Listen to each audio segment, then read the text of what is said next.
अगर मैं आपसे पूछूं कि आप या आपके पेरेंट्स आज से काम करना बंद कर देते हैं तो आप कितने टाइम तक सरवाइव कर सकते हैं बिना और पैसे कमाए। ये जो मैंने पूछा इसे वेल्थ कहते हैं। जैसे जेफ बेजोस जो कि अमेज़न के फाउंडर हैं और दुनिया के सबसे अमीर आदमी, अगर वो डेली 1 करोड़ भी खर्च करते हैं तो भी उन्हें 18,000 साल से भी ज़्यादा का टाइम लग जाएगा अपनी पूरी वेल्थ ख़त्म करने के लिए। अब आप सोच ही सकते हैं कि उनके पास कितना पैसा है।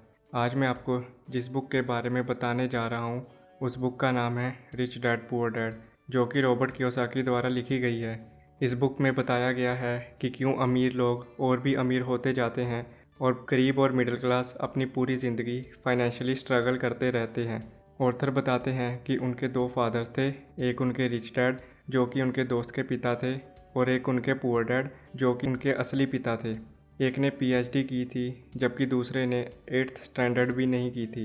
दोनों ही अपने करियर्स में सक्सेसफुल थे, दोनों ही अच्छा कमाते थे, पर फिर भी एक हमेशा फाइनेंशियली स्ट्रगल करते रहे और दूसरे हवाई, जो कि अमेरिका की एक स्टेट है, उसके सबसे अमीर इंसान बन गए। एक ने अपनी फैमिली के लिए पेंडिंग बिल्स छोड़े और दूसरे ने करोड़ों की संपत्ति। ऑथर द्वारा दोनों ही अच्छी एजुकेशन में बिलीव करते थे, बट लाइफ को लेकर दोनों के एटीट्यूड बिल्कुल ही अलग थे। 2 फादर्स होने का ऑथर को ये फ़ायदा था कि वो दोनों के एटीट्यूड्स को कंपेयर कर सकते थे और किसी एक को चूज़ करके उनके रास्ते पर चल सकते थे। पर प्रॉब्लम अभी ये थी कि रिच डैड अभी रिच नहीं थे और पुअर डैड अभी पुअर। दोनों ही अपने करियर्स के स्टार्टिंग ईयर्स में थे। एक कहते थे कि पैसा सभी बुराइयों की जड़ है, पर दूसरे कहते थे कि पैसा ना होना प्रॉब्लम्स की जड़ है। एक के घर में पैसों के बारे में कभी डिस्कशन नहीं होती थी, लेकिन दूसरे के घर में पैसों की डिस्कशन को सीरियसली लेते थे। एक हमेशा कहते थे कि मैं ये नहीं कर सकता, बट दूसरे इन शब्दों को सुनना भी पसंद नहीं करते थे, बल्कि वो कहते थे कि मैं ये कैसे कर सकता हूँ। उनका मानना था कि मैं ये नहीं कर सकता हमारे दिमाग को बंद कर देता है, पर मैं ये कैसे कर सकता हूँ कहने से हमारा दिमाग सोचना शुरू कर देता है। एक कहते थे कि मेहनत से पढ़ाई करो और किसी अच्छी कंपनी में जॉब लग जाओ जो एक्स्ट्रा बेनिफिट्स भी प्रोवाइड करे, पर दूसरे कहते थे कि मेहनत से पढ़ाई करो ताकि तुम अपनी कंपनी शुरू कर सको और जॉब्स प्रोवाइड कर सको। हमारे घरों में अक्सर ये ही समझाया जाता है कि पढ़ाई करो और कोई अच्छी नौकरी लग जाओ। नौकरी करना कोई बुरी बात नहीं, बट हम सिर्फ नौकरी करके कभी भी फाइनेंशियल फ्रीडम हासिल नहीं कर सकते।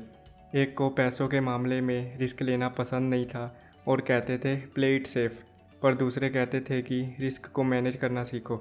अपने दोनों फादर्स के इस माइंडसेट को देखते हुए रॉबर्ट ने अपने रिच डैड को फॉलो करने का डिसीजन लिया और वो उन लेसन्स को अप्लाई करते हुए आगे चल के करोड़ों की संपत्ति के मालिक बन गए।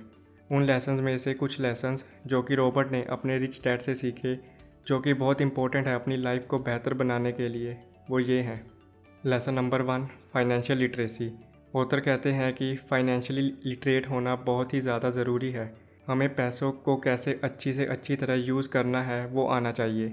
वो इसे समझाने के लिए एक एग्ज़ाम्पल बताते हैं। जब किसी की लॉटरी लगती है और वो आदमी रातों रात अमीर बन जाता है, पर कुछ ही समय बाद वो अपनी पहली फाइनेंशियल कंडीशन में दोबारा आ जाता है जहाँ पे वो पहले था। इसका सबसे बड़ा कारण ऑथर बताते हैं कि फाइनेंशियली इलिटरेट होना है। उस आदमी को समझ ही नहीं आता कि वो इतने पैसों का क्या करे और वो बिना सोचे समझे उसे खर्च कर देता है। उसे पैसों को मैनेज ही करना नहीं आता। इसीलिए लॉन्ग रन में मैटर ये नहीं करता कि हम कितना पैसा कमा रहे हैं, बल्कि ये करता है कि हम कितना बचा रहे हैं और उसका यूज़ कैसे कर रहे हैं। Lesson number 2, acquire assets not liabilities. अमीर लोगों के अमीर होने का सबसे बड़ा सीक्रेट यही है कि वो ज़्यादा से ज़्यादा एसेट्स खरीदते हैं और कम से कम लाइबिलिटीज़। आपको बेसिक इन्फॉर्मेशन दे देता हूँ ताकि आपको एसेट्स और लाइबिलिटीज़ के बीच में डिफरेंस पता चल जाए। एसेट्स वो होते हैं जो हमारी पॉकेट्स में पैसा डालते हैं, जैसे stocks, real estate, bonds etcetera. और लाइबिलिटीज़ हमारी पॉकेट से पैसा निकालती हैं, जैसे car, credit cards, loan etcetera. हम कार बाई करने के लिए पहले लोन लेते हैं, फिर उसकी ईएमआईज़ भरते हैं। कार की मेंटेनेंस और पेट्रोल का खर्चा, ये सब कार को ख़रीदने की लायबिलिटीज़ हैं। रिच और पुअर लोगों का कैश फ्लो कुछ इस तरह होता है। रिच पीपल अर्नड इनकम से पहले एसेट्स बाय करते हैं, फिर एक्सपेंसेस करते हैं, और पुअर पीपल अर्नड इनकम से पहले एक्सपेंसेस करते हैं, फिर लायबिलिटीज़ पे खर्च करते हैं, एंड में उनके पास एसेट्स बाय करने के लिए कुछ भी नहीं रहता।